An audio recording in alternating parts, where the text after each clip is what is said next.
Jama'a duk wanda yake so ranar lahira mu tashi tare a babbar fadar Annabi Muhammad sallallahu alaihi wasallam ya mun sharing bidiyon nan.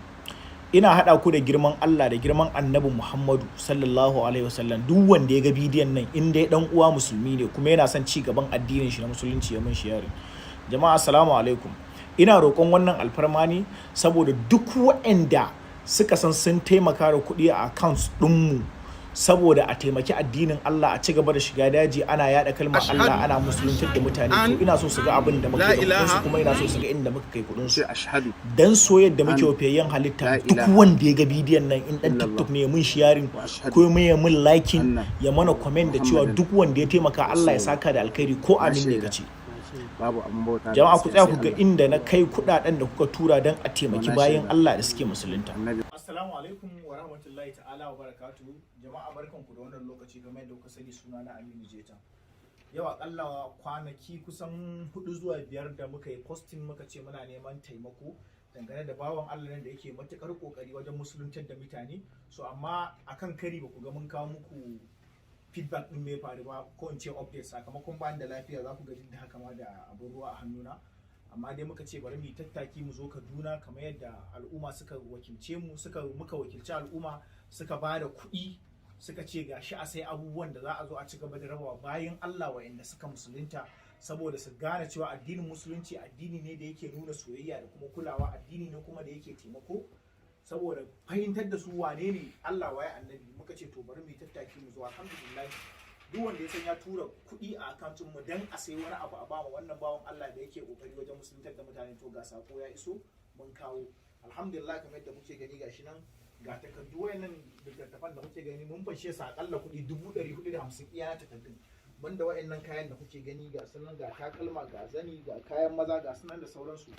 Alhamdulillah jallabiya ma mun shirya kuɗin da za mu siya. Wata baiwa Allah ta ce mana tana Saudiya za ta turo mana akalla kwaya 100 da wani abu, amma mu biya kuɗin jirgi da zai dawo. So mun ware kuɗin jirgi kuma mun tura, kuma insha Allah za a kawo sakamako. Idan muka yi lissafin wanda za mu siya ba za mu iya siyan kwatankwacin abin da ita za ta turo mana ba, tunda jallabiya akalla duk ɗaya kai 6,000-7,000 in mai kyau kake so ka siya, to za ta ba mu sama da kwaya 100, wanda mun yi lissafi kuɗin kusan miliyoyin kuɗi ne.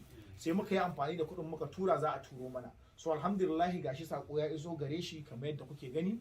Kuma yanzu dalilin yin bidiyon nan ba wai muna idan wani abu ne, a dan wanda suka ba mu kuɗi ne, mun san da an yadda da mu, ko ba mu yi bidiyo ba babu wanda zai tuhume mu. To amma muna yi ne saboda al'ummar da suka bayar su gane me muke yi da kuɗin su.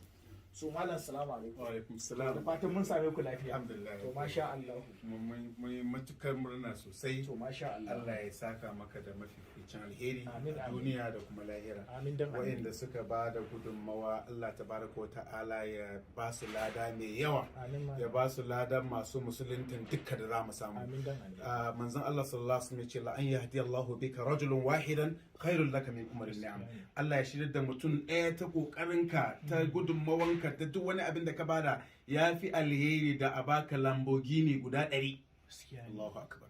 Mafificin lokacin manzon Allah ya ce gara a baka jajayen rakuma, ya fi jajayen rakuma guda 100. To jajayen rakuma a lokacin su ne babban abin hawa a lokacin. To yanzu za mu ce babban abin hawa a yanzu su Lamborghini guda 100 in ka ba da gudunmawa kai aikin Allah tabaraka ta'ala. Gaskiya mun ga kaya kuma mun yi murna sosai, kuma alhamdulillah za mu ci gaba da shiga muna kiran su, muna gaya masu Allah tabaraka ta'ala a cikin littattafan su, sa'annan da kuma gaya masu Allah a cikin littafin mu, sa'annan mu nuna masu soyayyen da musulunci ya nuna mana, wanda musulunci ya ce mu nuna masu domin su ansa musulunci, su dawo su bi hanya na gaskiya, hanyar annabi Isa, annabi Musa, annabi Ibrahim, hanyar annabi Muhammad sallallahu alaihi wasallam. Masha Allah mun yi murna sosai. To alhamdulillah. Farko ina gode wa Allah subhanahu wata'ala da ya bani dama a social media. A duk lokacin da na kawo wani abu na taimako al'umma suke kokari wajen taimakawa, wannan shi yake kara min karfin gwiwa. Inda ina kawowa in ce ku yi ba ku yi da yanzu na daina. Amma ba komai yake kara min karfin gwiwa ba shine idan na ce ayi ana yi kuma ana samun dacewa. So jama'a duk wanda ya taimaka Allah ya saka da alkhairi. Amma har yanzu kofa abu ya take akan bawan Allah nan, saboda akwai abubuwan da yake nema wanda har yanzu ban mu mai ba. Kuma insha Allah kamar yadda na gaya muku, wannan takardu da littattafai an siye su ne, za a ci gaba da da'awa da su. Kwana nawa ne sun kare, har yanzu kofa a buɗe take, har yanzu muna kan nema. Ga account number mu duk wanda yake da niyyar taimakawa ya taimaka dan Allah, za a ci gaba da siyan wayannan abubuwa, kuma kamar yadda muka mai alƙawari a duk lokacin da suka kare za mu ƙara siya mai. Sannan a yanzu in kuka duba a cikin kayan maza sun yi kaɗan, yanzu kayan maza muke bukata mu ƙara siya, duk da jallabiya insha Allah kusan ƙwaya 100 da wani abu za a kawo mana, amma akwai abubuwan da suka shafi maza dan ba mu sai takalmin maza ba, majoritin abubuwan da muka fi ba da ƙarfi akai na mata ne. Yawwa mun dai fi siyan abun mata, yanzu na maza muke so. Duk wanda zai iya ba mu abun, ba wai ya turo kuɗi ba, duk inda kake a faɗin Najeriya an ka kira mu za mu gaya ma inda za ka turo mana, in ma ya dace mu je mu karɓa kuma za mu je mu karɓa. Har yanzu kofa a buɗe take. Muna matuƙar godiya, Allah ya saka da alkhairi.